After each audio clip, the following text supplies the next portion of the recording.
Welcome to Bears Over Beers. I'm Jeff Burkus, a writer for Windy City Gridiron, and I'm joined, as always, by EJ Snyder. EJ, 2 weeks, two great guests. Hopefully, the result for the Bears is a little better this time, but we're going to get into it here. How you doing today? I'm doing really well. I'm looking forward to it. The Bears didn't buoy my spirits while I was in Las Vegas, but they got another shot this week, and I'm looking forward to it. All right, we'll save your Vegas stories for after the guest because we got to get into it with the Bengals, who are suddenly interesting. And we've got Jay Morrison of The Athletic here to talk about the Bengals. He's the Bengals beat writer for The Athletic. Does a really good job over there. Make sure you're checking out his stuff if you're able to get on The Athletic show. But Jay, thank you for coming on to Bears Over Beers. Yeah, thanks for having me. I'm looking forward to it. Looking forward to the conversation and also looking forward to the beer, I hope. Oh, yeah. You did show us before the show that you held up your beer. So what did you bring on today? So I brought a Cincinnati IPA. It's called Truth. It's by a brewery called Rheingeist. The Cincinnati is a really rich brewing tradition. The over the Rhine part of town is where a lot of that was. So when the craft beer craze came back a decade or so again, this brewery opened up. Rheingeist. The Rhine makes sense because it's over the Rhine. Geist is the German word for ghost. That's why it's got the little ghost label on there. And just a huge IPA fan, and this is probably my favorite of all IPAs. Okay, well, I am the opposite. I do not like IPAs. I bring on a lot of beers that you could eat with a spoon, and today is no exception. I'm going with something called Death by Flapjacks. That sounds good. From Oscar Blues. It says it's ale made with maple syrup, vanilla, lemon peel, nutmeg, lactose, and other natural flavors. So who knows what I'm going to get into this. But I was thinking Joe Burrow might kill us with Death by 1,000 Cuts. So Death by Flapjacks seemed appropriate. EJ, what about you? Well, I love the local flavor that Jay brings on. It's great when folks bring local beers, especially ones that we haven't seen. I'm going to bring on an oldie but a goodie because we are talking quarterback today, and I've got Johnny Utah Pale Ale from Georgetown Brewing right up in Seattle, just south of the stadium, and it's pretty good pale ale, get a little bit of citrus flavor to it, but they also have a Bodhisattva, so they have both Johnny Utah and Bodhi for those of you Point Break fans hanging out at home.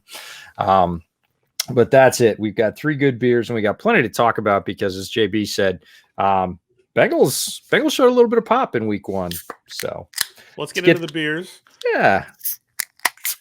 And let's get into the conversation because I watched the Bengals Vikings game, and I can't say that I have been that excited to watch Bengals games in a number of years. Even when they were good, they seemed, how do I put this nicely, boring. And so now they're just really exciting. And I think that really starts with the new quarterback, Joe Burrow, obviously coming off that ACL injury. That was probably really tough for Bengals fans to see. But before he went down with that ACL injury, he looked like the real deal. He came out, I thought he looked really good against the Vikings, despite really struggling in the preseason, sort of openly and in public with coming back from that injury. So what was that injury like for Burrow? And I guess I'm curious in terms of like his leadership in the building and what the expectations are for him in year two.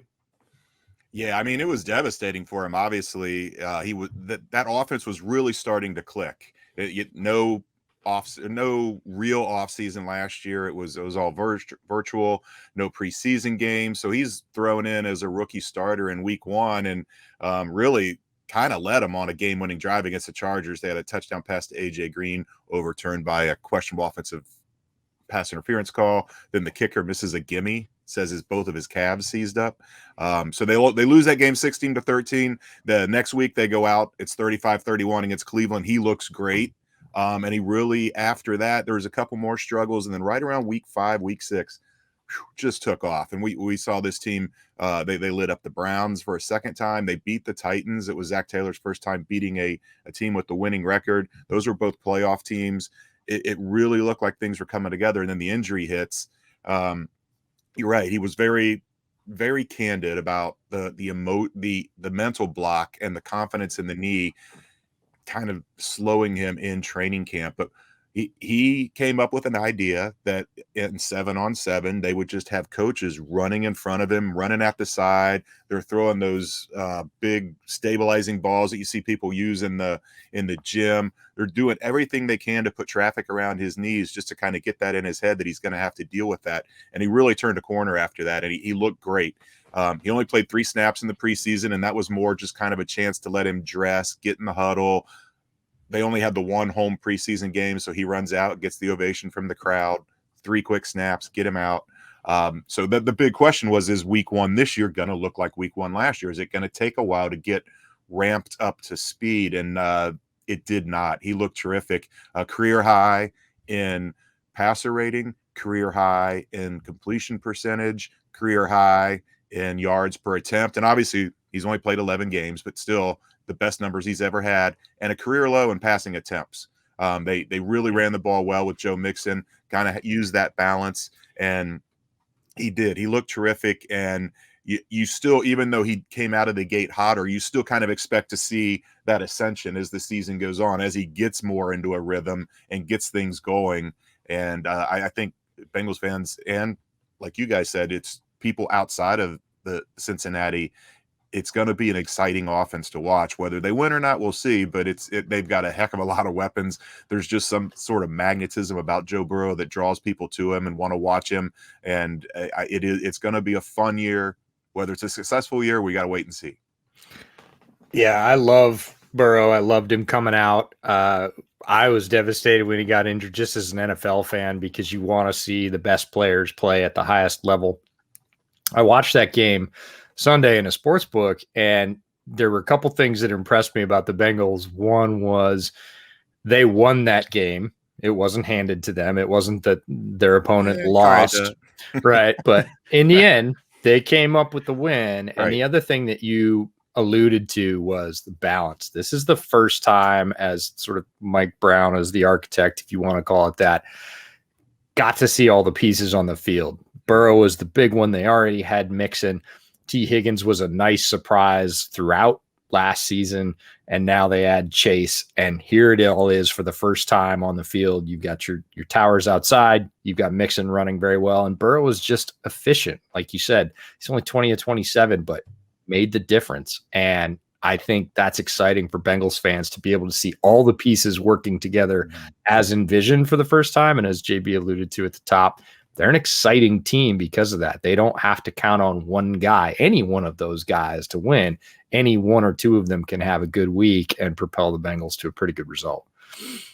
Yeah, it's interesting what you say with having all the pieces together, because it goes beyond those guys. Their center Trey Hopkins tore his ACL in the season finale last year. He was back. He started that game. Their tight end CJ Uzomah blew out his Achilles in week 2. He was back for that game. DJ Reader, their prize piece in free agency last year, the defensive tackle, season-ending injury in week 5. Joe Mixon, the season-ending injury in week 6. I mean, all these guys went out last year, and now all of a sudden they come back, and then you add the pieces like Jamar Chase, and it's just who knows how long it'll last, because injuries do happen in the league. Sure. But it did really kind of look like what they expected it looked like, and what Zach envisioned when he took over in 2019. He had a lot of older Marvin Lewis veterans that maybe weren't 100% bought in on the new regime, maybe weren't happy with Marvin being let go, and there was some infighting going on in that locker room, and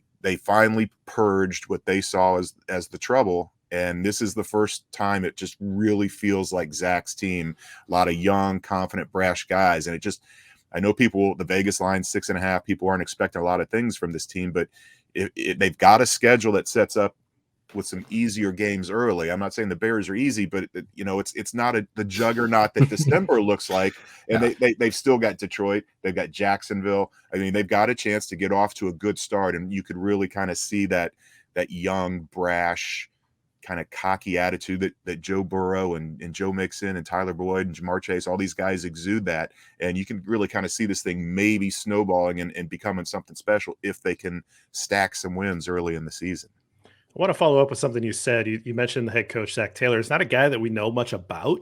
Yeah. And you had a really interesting article where you talked about all of the decisions that he made that were really pushing chips into the middle of the table, sort of riverboat Zach, I think maybe we could talk about, because he made a lot of aggressive decisions. And you broke down the win percentage if you go for it, or if you punt, or go for it, or kick the field goal, and and then the results, and sort of showed the expectation, the win expectation, how that changed. I was watching that game and I'm like, what are you doing? The 4th and 1 from your own 30, and you're playing Kirk Cousins. Just kick the ball, man. Like, you're fine. And so I'm curious, like, I like aggressive football, but was that just a little bit too much for Bengals fans? And what was he thinking in that moment? Well, I mean, he said he was thinking, let's go make it 28-7. They were up 21-7. He's like, let's go make this 28-7 and win this game 42-7.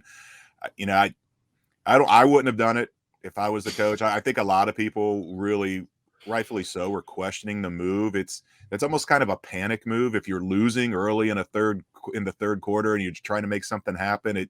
Even if you get that, it's still 1st and 10 at your own 31. There's no guarantee that you're going to convert it into points. Yeah, maybe you keep the ball out of Minnesota's hands for another couple minutes, but that's who he's been since he's got here. He's real. It's a complete opposite. Marvin was an old school guy, didn't give a crap about analytics. Zach has really embraced that, and he has a guy in the booth on the headset talking to him. And he's like, hey, if we get to the 40-yard line here, we should go for it. These aren't spur of the moment decisions. They kind of talk them through as the game's going on, and they talk them through. They do a role playing thing on Saturday where they'll take a game book from some other game that they think their game is going to kind of play out that way, and they go through the game book and look at it and be like, okay, now it was 3rd and 2 at their own 40. What would we call here? And it's kind of like fantasy football for coaches, where what would we call here? Would we go for it on 4th down here? So it's not just going with your gut. There's a lot that goes into this, and they've gone for it on 4th down 53 times since he took over. That's the 2nd most in the league in that time, and they've converted 60.4% of the time when they do go for it on 4th down. That's right at the top of the league. So it wasn't totally out of character, but yes, there was a lot of head scratching on that specific one, the 4th and 1 at their own 30. Yeah, that's fascinating stuff. I want to talk about a little bit about the wide receivers, because I'm really impressed with T. Higgins. I think that he looks like a real wide receiver one potentially. Like, this guy's really kind of developed into something that looks like he can be special, particularly with Burrow as he develops. And then you add a guy like Jamar Chase, who was obviously Joe Burrow's teammate in college and an incredible physical specimen in his own right. And so obviously he's struggled a little bit with drops in the preseason, but so did Higgins at the start of his career. I don't think that's an issue now. So what was the vision there in terms of adding another wide receiver to this room? And you've got Tyler Boyd, who's no slouch either, right? So you've got 3 really good wide receivers. What was the vision on the team building from that perspective? Yeah, to make plays down the field. That, as great as Joe looked last year, that was the one hole in his game. They just barely connected on any deep balls at all. And part of that was T being a rookie and, not still kind of learning how to fight for balls, still kind of learning how to wait and don't show your hands until the ball's right on top of you. Just things that young receivers have to learn. Part of it was not having that full preseason to get those kind of kinks out and try those long passes. Part of it was AJ Green just looking like old and slow, and he was their main deep threat until they figured out, well, that's never going to happen, and they started throwing it to T more often.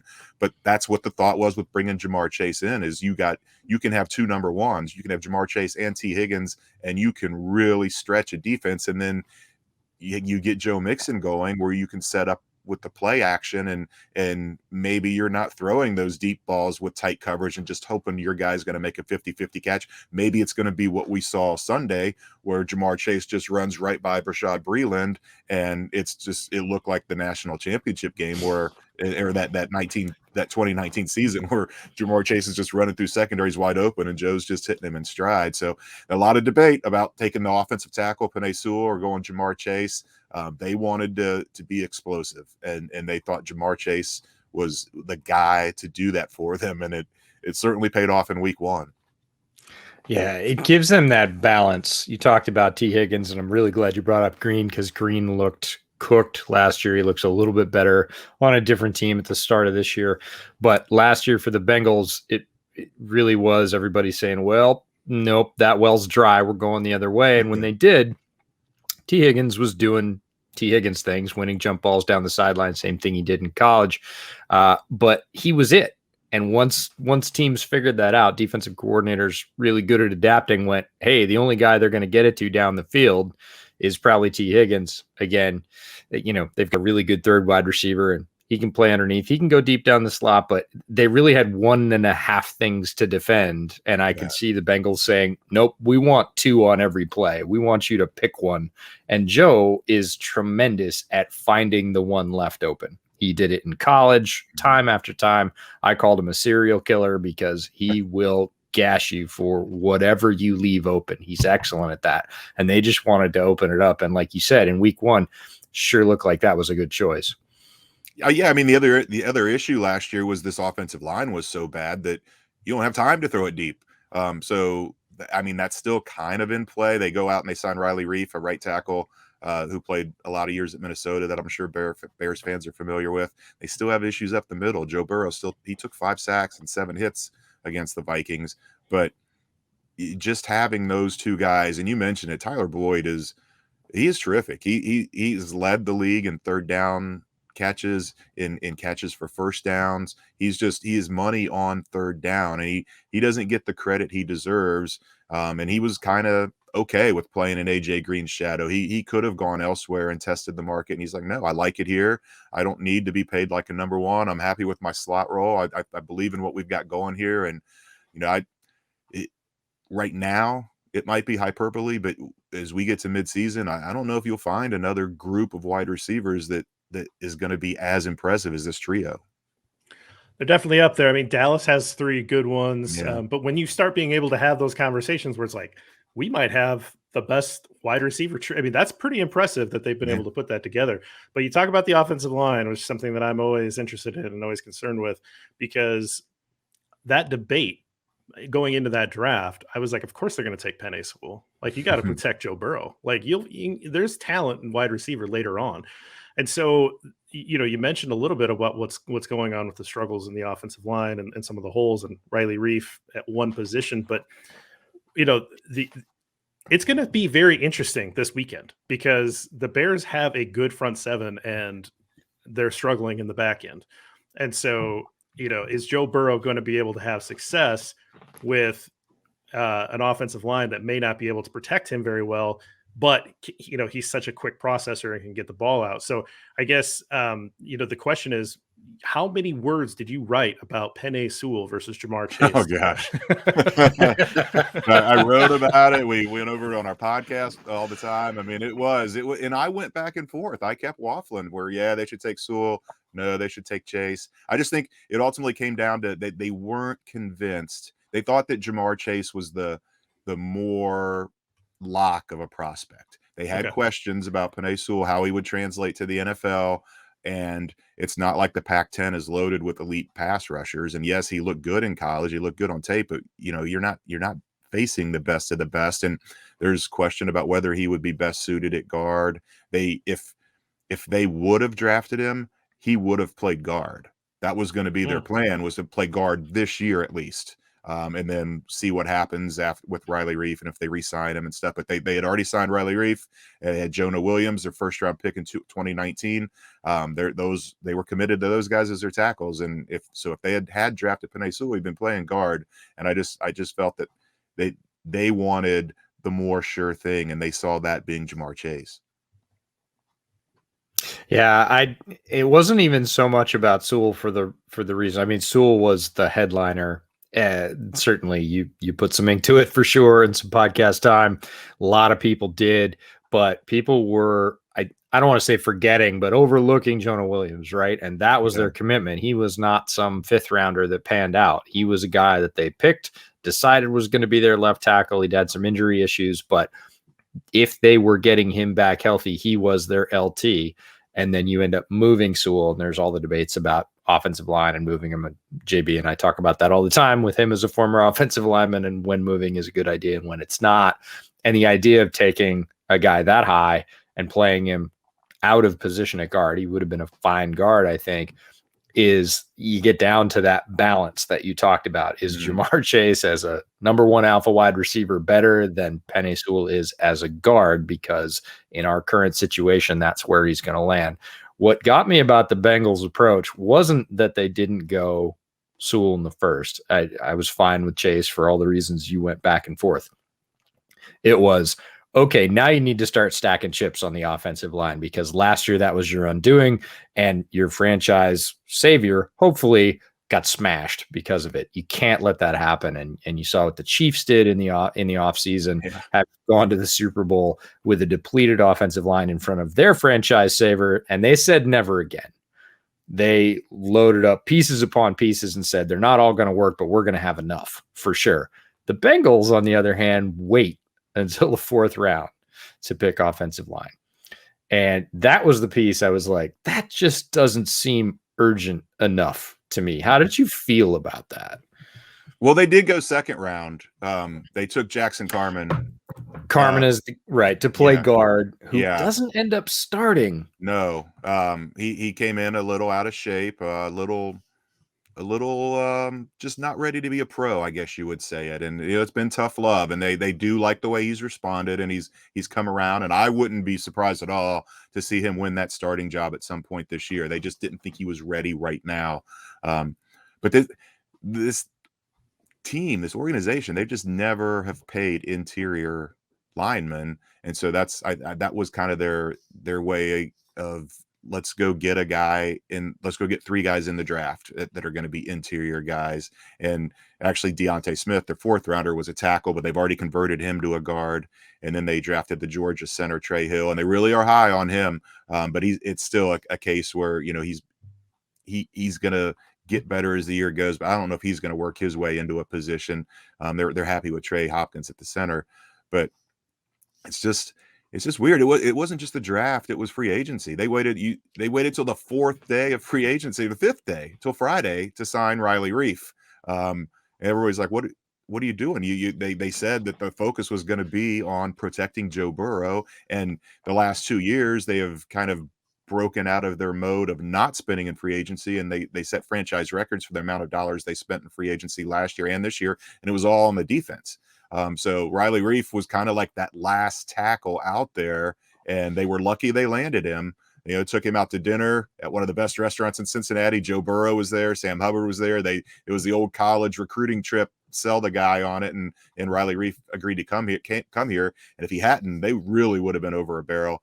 But yeah, they just keep adding and adding these interior guys, hoping that one or two of them emerge into something special. But right now they're relying on Quentin Spain, who is with his third team, and then Xavier Suafilo, who is probably the weak link on that line. And he's not a guy that's going to have a blown assignment that's going to get Joe Burrow killed, but he's not a high end guy. You're just hoping he can hold on until one of these, Jackson Carman or Deontay Smith, one of these other guys, is ready to step in as a rookie and be a starter. I assume this dinner didn't involve chili on spaghetti. No, this was a steakhouse. Okay, all right.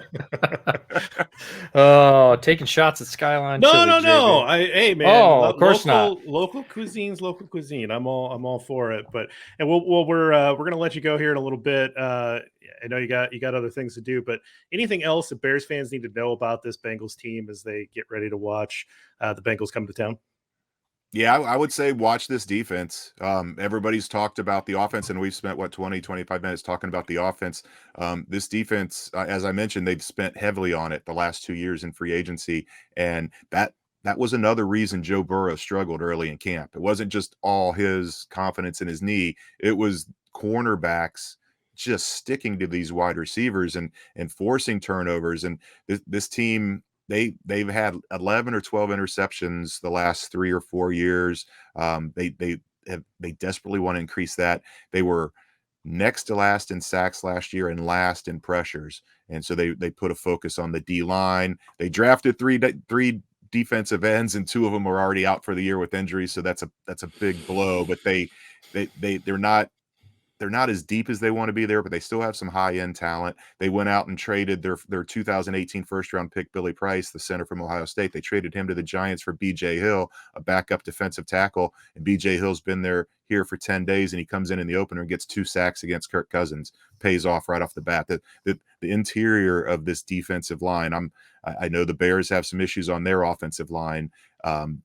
This defensive tackle group has just been wreaking havoc, and that's something that Andy Dalton or Bears fans are going to have to be aware of. But it's not just that; it's the back end. Jesse Bates, one of the best safeties in the league. Von Bell, who you guys probably know well from his days in New Orleans, they make up a heck of a safety tandem. I'm writing a story right now about how they unveiled this new wrinkle with they put 3 safeties on the field a lot against Minnesota and really kind of caught them by surprise with that. The third safety was Ricardo Allen, broke his hand. He's on IR now. They're hoping it's only going to be 3 weeks. So that's the big question now is, are they going to stick with that 3 safety look against Andy and Justin Fields if he plays? But I think everybody's put so much focus on this offense. I wouldn't sleep on this defense. Yeah, they gave up 24 points to the Vikings, but if they don't hand them that short field with the 30 yards after going for it on 4th down, that game could have looked a lot different. And it's just a young, energetic group that is getting after the quarterback and forcing turnovers. They only had the 1 turnover against Minnesota, but it's the one that won them the game. So that's something to, if you're a Bears fan, kind of keep an eye on. It's not just going to be the way the Bengals used to win games where you had to outscore people 38-35. This defense can win them some games as well. Yeah, I love a couple of their linebackers, and they stacked up on linebacker in the draft last year as well. So they've got guys at all 3 levels. And, you said earlier that you thought, not necessarily the Bears were an easy win. They might be. They've got problems in the secondary that are probably going to show up on Sunday. They definitely have some issues on the offensive line. And like you said, Bengals haven't scrimped there. It's going to be a challenge. It's not just stop their offense and you'll be okay. It's you got to do that. And so it'll be a fascinating game. But Jay, I can't thank you enough for coming on. Sure. So much wisdom from the local perspective, which is always what we're trying to bring our fans, is the smartest possible football talk we can get. And you absolutely filled the bill and brought a great beer. So that puts you right at the top of the list. How was the beer? It's great. I don't know how familiar you guys are with Maryville, Indiana. It's a town that people go through on their way to Chicago. It's right on the border of Indiana and Illinois, and that's the farthest away that I've ever been. I was at an Outback there, and they had Rhinegeist Truth on draft there. So it's good to see it spreading out and kind of getting more of a regional flavor. I don't know if it'll make it to Chicago or not. There's a lot of great beers there, but if you ever get a shot or if you're ever down this way, definitely give it a try. Absolutely. AJ, thanks again. Really appreciate the time and the expertise. Sure. Great talking to you guys. Take care. So that was Jay Morrison of The Athletic. Awesome resource. I read a few of his stories today to prep for tonight, and just a really good writer and laid a lot of really interesting things out. I liked how he went through on one of his articles and laid out all of the decisions that Zach Taylor had made to go for it on 4th down, and showed the win percentage changes and how a lot of the analytics backed him up. That was a really methodical and well thought out approach. And so pretty interesting stuff that he was doing there for The Athletic. And we talked about the offense so much because the offense is what's more interesting, and they have such the headliner names.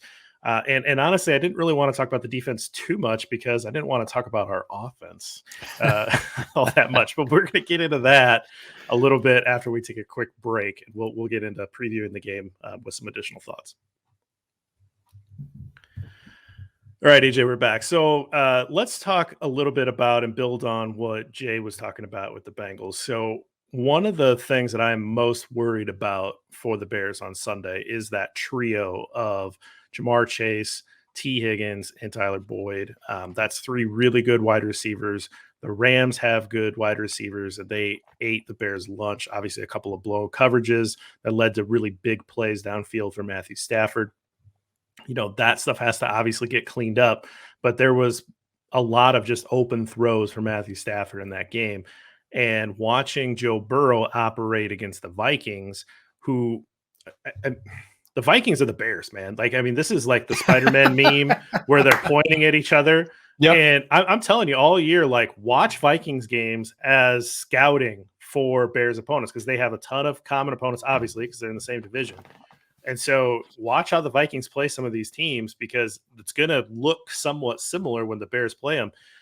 And I was worried. I mean, like, I'm watching Joe Burrow really look comfortable back there, even though his offensive line still is not very good. And he managed to still do a lot of really good things with those wide receivers. And so that'd be the number one thought that I have coming into this weekend, is that this secondary is really under the microscope. It's going to be all year, and I wish that was a huge surprise. I wish this was something that had just popped up. And we talked about this before the year started. Yeah, I mean, we've spent a lot of time on this, and rightfully so. It was choices about who you're going to draft, and then it was choices about free agency, and then it was choices about who you were going to keep on the cut down to 53. And we are where we are, and it's almost the lowest common denominator, right? It's almost the worst of all worlds in terms of who they could have gotten in the draft, who they could have gotten in free agency, and who they could have kept, right? And you look at starting a guy like Marquis Christian at nickel, and this is a guy that's got 700 snaps over 5 years in the NFL total. Every team out there has a pretty good third wide receiver. We just talked about Boyd, the Bengals, but that's not a special case. The Rams have it. Like, almost every group in the league has a pretty good third wide receiver. Even the Bears have a pretty good third wide receiver, right? Sure. You need a very competent nickel. And Marquis Christian's a good enough football player to make the NFL. Is he a guy that you want to send off against Tyler Boyd? My answer is no. And that answer is going to be no for most of the season. And that's before, as Jay said, any injuries occur, because injuries do occur. And we've said multiple times, this secondary is one Jalen Johnson shoulder injury away from absolute anarchy, like catastrophe. And that was when we still thought Trufant was going to be in the mix. And I understand that he wasn't around a lot and he's been injured. And that was what we were counting on as the best backup plan, right? Now, Steelers fans, covers your ears. Artie Burns is the backup plan. Right. And that's not great. So I wish it was a concern. I also am a little bit concerned about the safeties, just again, based on week one. I'm not going to overreact, but you and I were both hoping for an Eddie Jackson rebound. We know he's a more talented player than what he showed last year. Sean Desai, his former position coach, ascending to the DC spot. We thought, hey, Eddie's going to revert to the mean, or at least a little bit closer to it, right? He did not look good against the Rams. So you just don't really have anywhere to turn in the secondary. I'm not going to, Tayshaun Gibson had some nice plays, but I'm not going to lean on that as like, oh, the secondary's savior is Gibson. It's really a thin group. They're going to be outmanned almost every week in terms of talent, and they've got to stay healthy. If they don't, we really don't even need to talk about anything else, because it's not the old NFL where you have to establish the run to set up the pass, right? People are going to start passing, and when it keeps working, they're just going to keep doing it, and the Bears are going to go down points. Yeah, it's going to be an interesting test, because again, you don't want to overreact to week one. Things can get cleaned up. There were two obviously blown coverages. If you want to start talking yourself into that, like, well, if they don't blow those coverages, they get that cleaned up, and then it's closer. And on offense, if they don't throw that pick in the end zone, you start doing that game with yourself where you start to say, well, if those 7 plays went differently, right?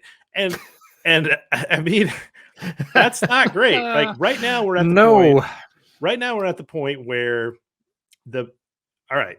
So I thought the Bears were an average team. You thought the Bears were an average team coming into this year. Okay, fine.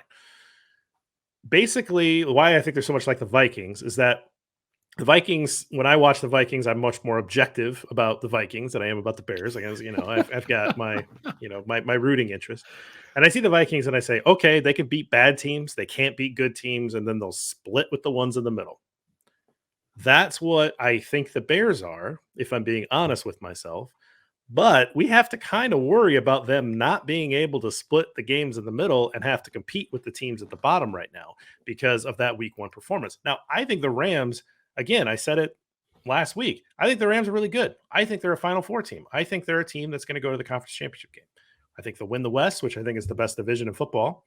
And I think that they're going to be able to go to the conference championship game. That's how good I think they are. Tons of things can happen between now and then. I can change my mind 25 times, which I probably will. But I think they're really good coming into this year. And they were a terrible matchup for the Bears because McVay's been learning the defense, in practice all year. He had Brandon Staley, who's a more established version of Sean Desai. I mean, he ate Sean Desai's lunch. It was a huge mismatch. All that stuff. Desai can come on. He can improve. I'm not hitting a panic button here. But we have to see the Bengals are better than what people think they are. I mean, the Bengals are not a doormat. So they are going to come to town. They're riding high after a win, and they're going to they're going to expect to beat the Bears. Now, the Bears are going to come in. They're going to want to bounce back. But now this is a game where are these two average teams where the Bears have to see if you can win this game. This is not a game where you say, this is a bad team. You're going to beat the bad teams. It's not the case anymore with the Bengals. And the Bengals are still probably the worst team in the AFC North. I mean, maybe Pittsburgh is, or maybe Baltimore's injuries hurt. I mean, it's not the Browns. I think Browns are the best. They got to play the whole division. They got to play that whole division. They got to play the whole NFC West, which I just said was the best division of football. There's a lot of good football teams on this schedule. And so what are the games where they're going to be competitive and, these 50-50 games that they have to win? That, to me, this is now not a gimme. This is a 50-50 game. Oh,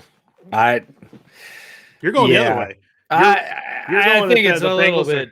I think it's a little bit generous to call it a straight up 50-50 game. If I was going to go lay money on this game right now and I didn't have a rooting interest, I would have a hard time betting on the Bears other than they get lucky, right? I'm taking the odds, right? I hope they get I hope they get a pick six. I hope they get a fumble recovery for a touchdown.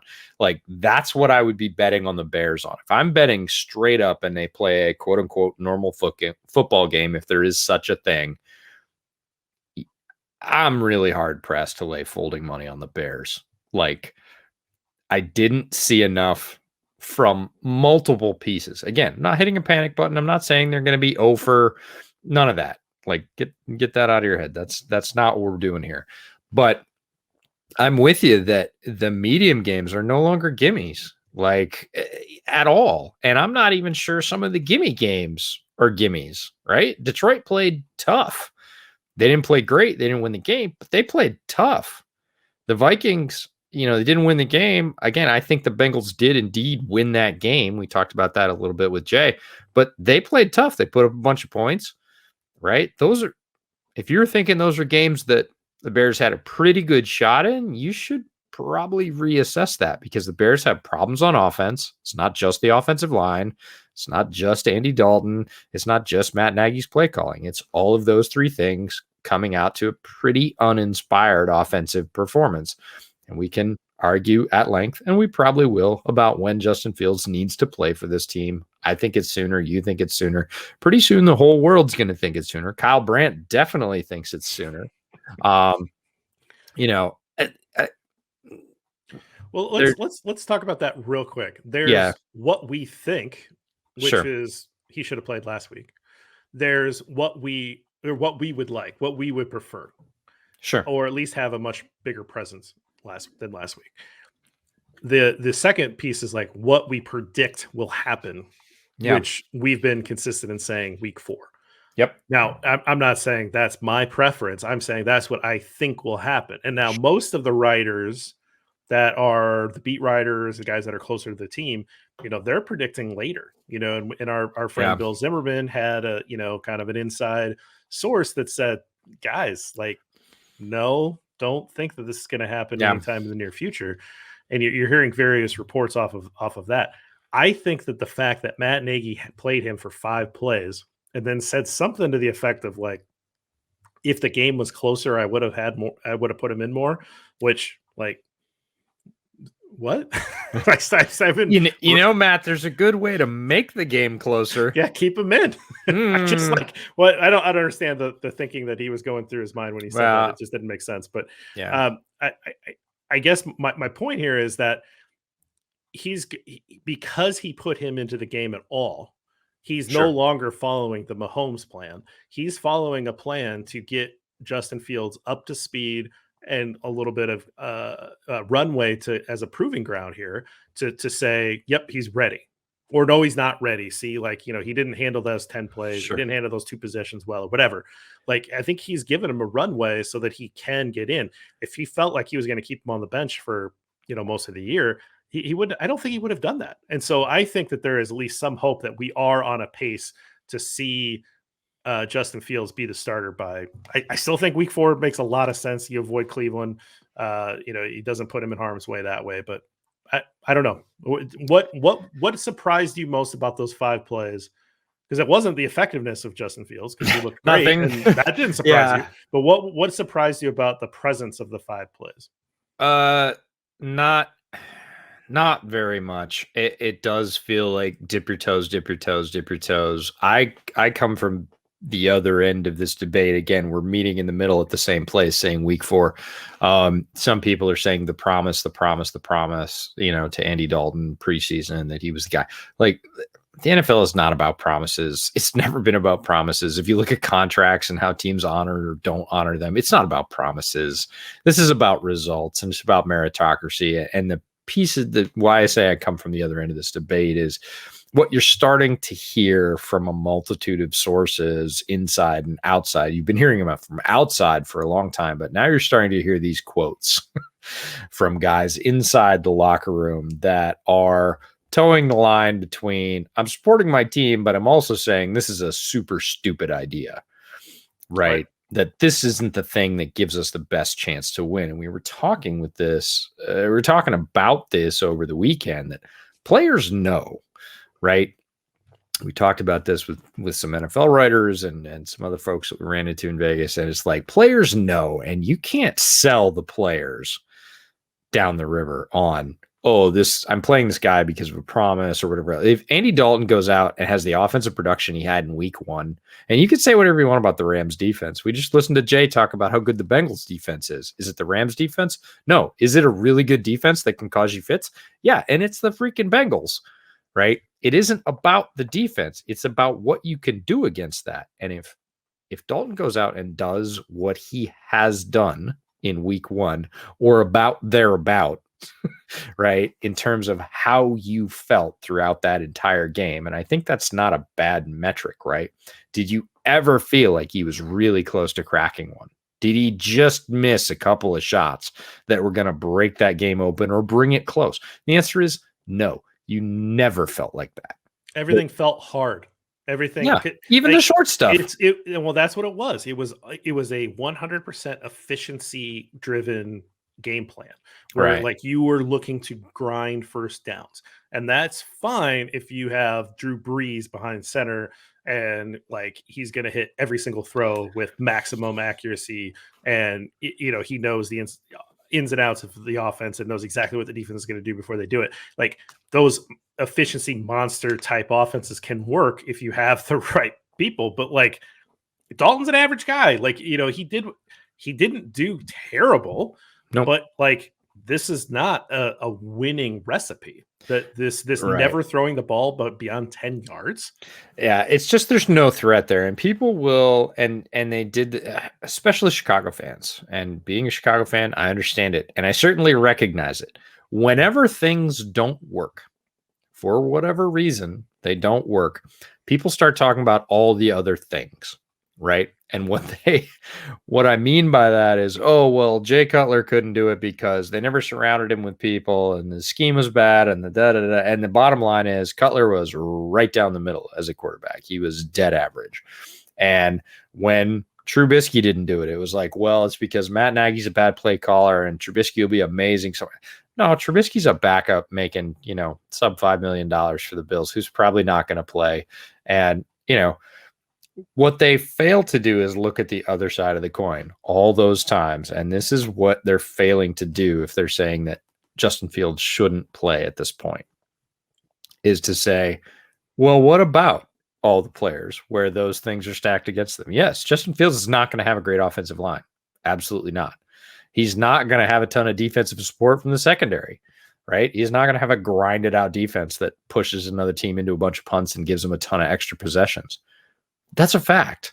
So given that, who would you rather play, right? Would you rather play Dalton, who's going to play this kind of, again, controlled, efficient, grinding, get first down, dink and dunk, whatever you want to call it, chip away offense? Or are you going to put in a guy like Justin Fields who can break off a 35-yard run with 4.4 speed, and then the next play, throw the 35-yard bomb for the touchdown over the shoulder, right? You're not going to get it all the time. And yeah, he's going to take some sacks because the interior offensive line is not great. Does that scare me a little bit? Sure. We just talked about Joe Burrow getting wiped out last year for the Bengals.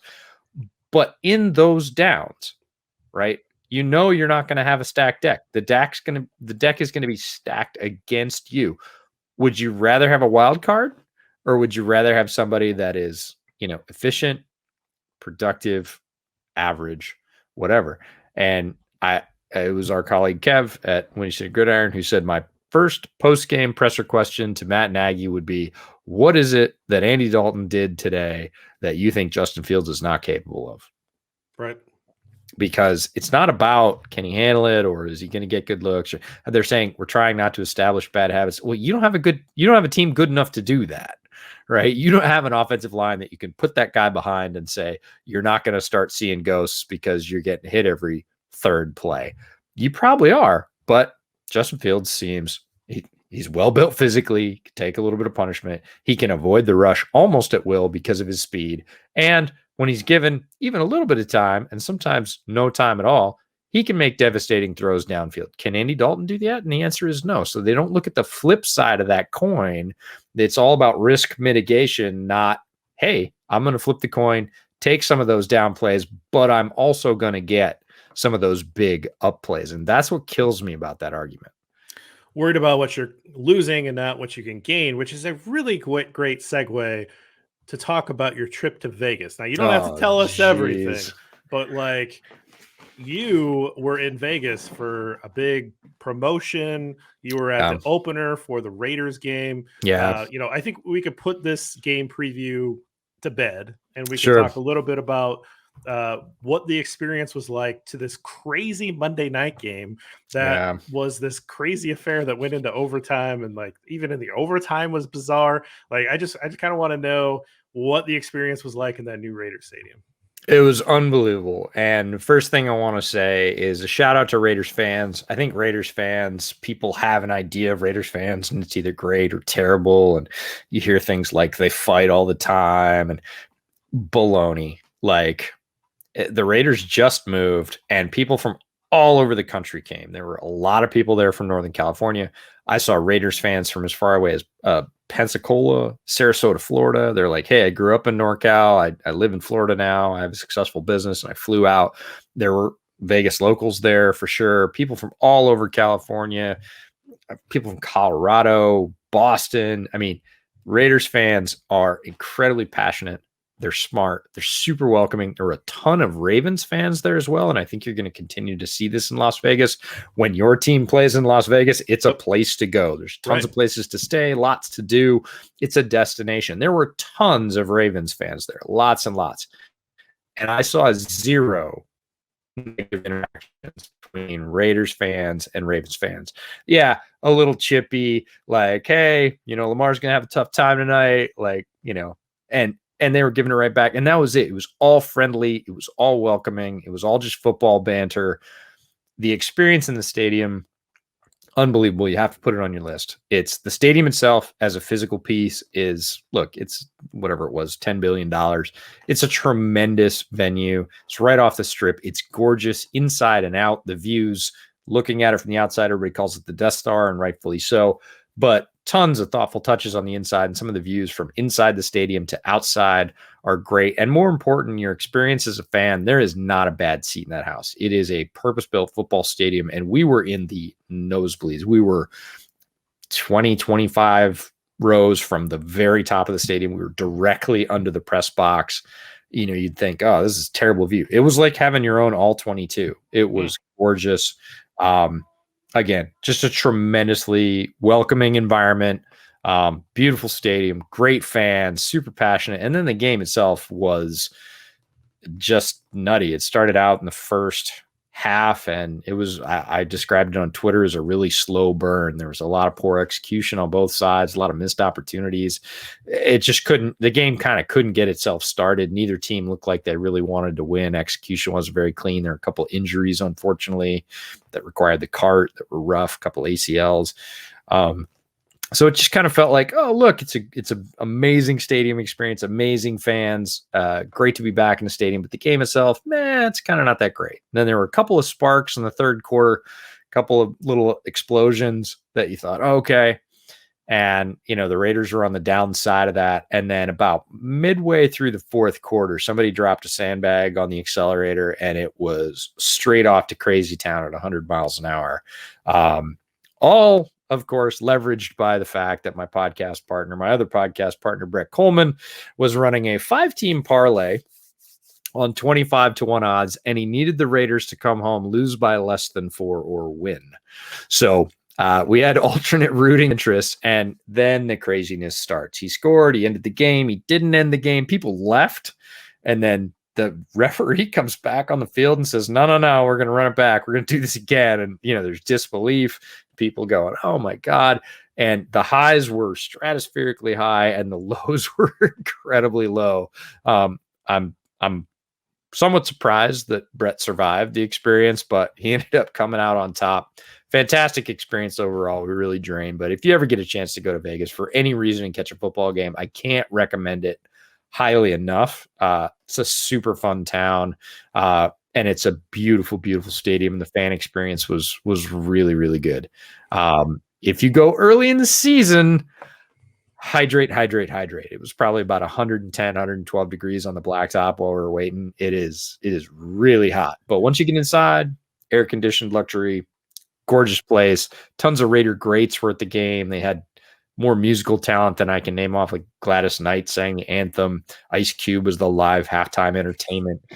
Steve Aoki was there doing sets on commercial breaks. Like it's just, the whole thing was entertainment, enjoyment, and then this incredible, on the way to the Forum, a funny thing happened. This incredible football game broke out. One of the top 5 sporting experiences of my life, like no question.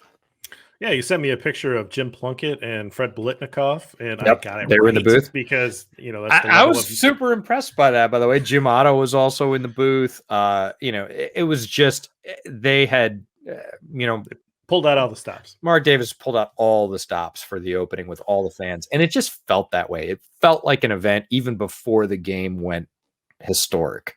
I think that's where football is going. Right, is that the games are events. They have to find ways to attract people to the stadium because football is such a great spectator sport on TV. Mm-hmm. And so, like, why leave the comfort of your home? We got Sunday Ticket, you got Red Zone, the fridge is right there, the bathroom doesn't have a line, and so they create more entertainment around these football games than just the football game itself, because they got to draw you in. And particularly if you have a big event like which you got to go to, which was the opener, which is hottest ticket in town, that's pretty cool. I've always thought that the Vegas idea made a lot of sense. Now, as an environmental scientist, the existence of Vegas bothers in me. general, it should. But as a human person that is understands economics and the appeal of what Vegas can be for football fans, it makes a ton of sense. And I'm glad that they built a beautiful stadium. I'm glad that they were able to do it right, and it looks beautiful. The pictures were great from what I've seen. Brett obviously does a lot of photography, and he had some great pics on there as well. I don't care for the Raiders one way or the other, but I think it'd be really fun to go to a game. So definitely on the list. Want to go to SoFi at some point for sure. And see those as well. So that's awesome. Glad you had a great time. Hopefully the Bears will have a good time here coming up on Sunday, and a little bit better and more fun than it was to watch the Bears get blown up by the Rams. But as we get out of here, I just want to say from my end, had a really fun first show with Lesser A. Wilfong Jr. on Bear and Balance. Thought that went really well. We got a day to kind of relax, take the venom out of the loss, and then discuss things. We had a few segments. I thought they were pretty successful. Make sure you're checking that show out. Make sure we got awesome lineup. Like the whole podcast lineup is just end to end. It's gone to an 11. It really has picked up this year. We made a concerted effort.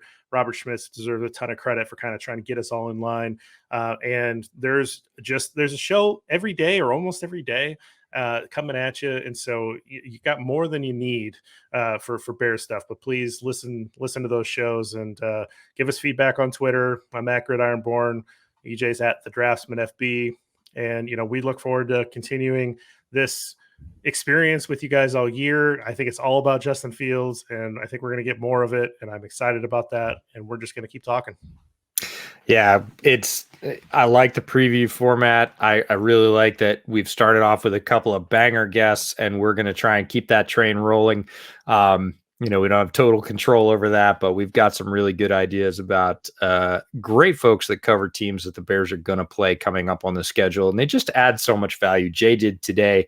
I loved his backstory about what Burrow was doing to try and get comfortable with his knee. You just don't get that from folks that aren't there, aren't covering practice. Gives you real depth of insight, again, kind of venturing into enemy territory and seeing who the Bears are going to play. So tons of good stuff coming your way on Bears Over Beers. What did you think of Death by Flapjacks? All right, so here's the thing about this beer, and I have this issue a lot with these beers that throw a lot of flavor in. If you're throwing that much flavor at an ale, it's not going to hold up. Right. So you need to throw it at a stout. Or at least a porter. And this is an ale with all those things that I listed. It doesn't hold up. It doesn't hold up. So it was a lot. It was a lot when you were listing it off. A lot of flavors, and I would say it's even a lot for the stout carrier. Which this is I agree with wonderful brewery. Oscar Blues is great. They make some of the best stouts that I've ever had. They make 1050 or whatever. Like it's excellent place for stouts. I didn't even realize it. I just assumed it was a stout. And then when I read it, it was a set ale. I was like, oh, that's interesting. It doesn't hold up. Yeah, it's tough to hold that much water when you've got a lighter build. You've got a lager, an ale, or whatever, and a pilsner. Like adding all those things on top seems not likely. So Johnny Utah I've had before, a little bit of a citrus kick to it, but it's a good pale ale. Got to drink these out of the fridge before the fall weather comes. It rained here this morning, JB. Uh-oh. You don't know how happy we are about this. It's been a long time. Again, having spent 5 days in Vegas where it basically never rains, although I did see a crazy thunderstorm there. But it was consistently over 100 degrees. Coming home to the Pacific Northwest, it was 58 degrees when I got home. It rained this morning. It just, the moss on my toes is recovering. And that means heavier beers, winter lagers, Oktoberfest. Like I just get super excited about this time of year because it's a great beer time of year as well. And we have all this football. That was the other thing about being in Vegas is we watched all the college games on Saturday at one sportsbook. We watched all the NFL games at Caesar Sportsbook on Sunday. It was a football, and then of course we went to the Monday night game. It was a football overload weekend. Loved it. It was very much excess, as Vegas is, excess of stimulus and football, and just like, okay, when I was done, I was very happy to be done. Flew home on very little sleep, but we've got a ton coming for you on the podcast this year. We're going to keep up the preview format, keep up the great guests, just be part of this tremendous Windy City Gridiron lineup going forward. So sit back, stock up on your fall beers, get ready for some good football, college or pro, don't really care, and bear down.